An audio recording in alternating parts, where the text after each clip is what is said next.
চালচলন এবং আচরণগত স্বভাব অন্য 10 জনের মতো তাদেরও। স্বাভাবিক মানুষের মতোই তাদের চলাফেরা, তবে তাদের ভাষা স্বাভাবিক মানুষের চেয়ে ভিন্ন।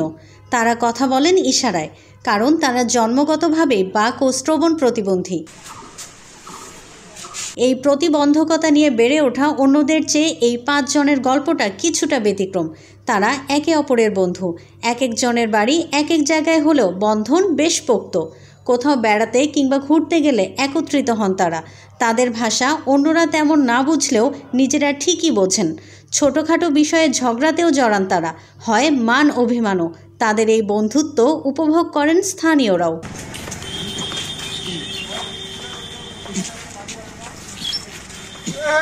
বাক ও শ্রবণ প্রতিবন্ধী এই 5 বন্ধুর নাম এনামুল, সাজু, ফিরোজ, রায়হান ও ফারদিন হাসান শাকিল।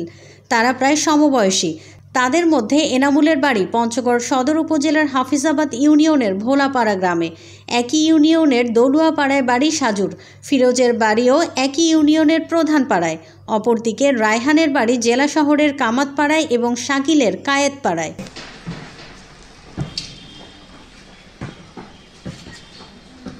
তারা সবাই স্মার্টফোন ব্যবহার করেন। রয়েছে ফেসবুক, হোয়াটসঅ্যাপ ও ইমো অ্যাকাউন্ট।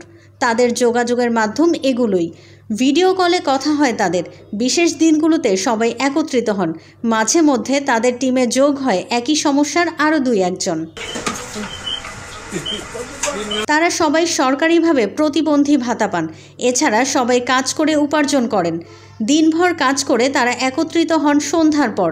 প্রতিদিন সবাই দেখা করতে না পারলেও একই ইউনিয়নের পাশাপাশি গ্রামের বাড়ি হওয়ায় এনামুল, সাজু এবং ফিরোজকে একসঙ্গে দেখা যায় প্রায় প্রতিদিনই। তালমা বাজারে তাদের আড্ডা চলে মধ্যরাত পর্যন্ত।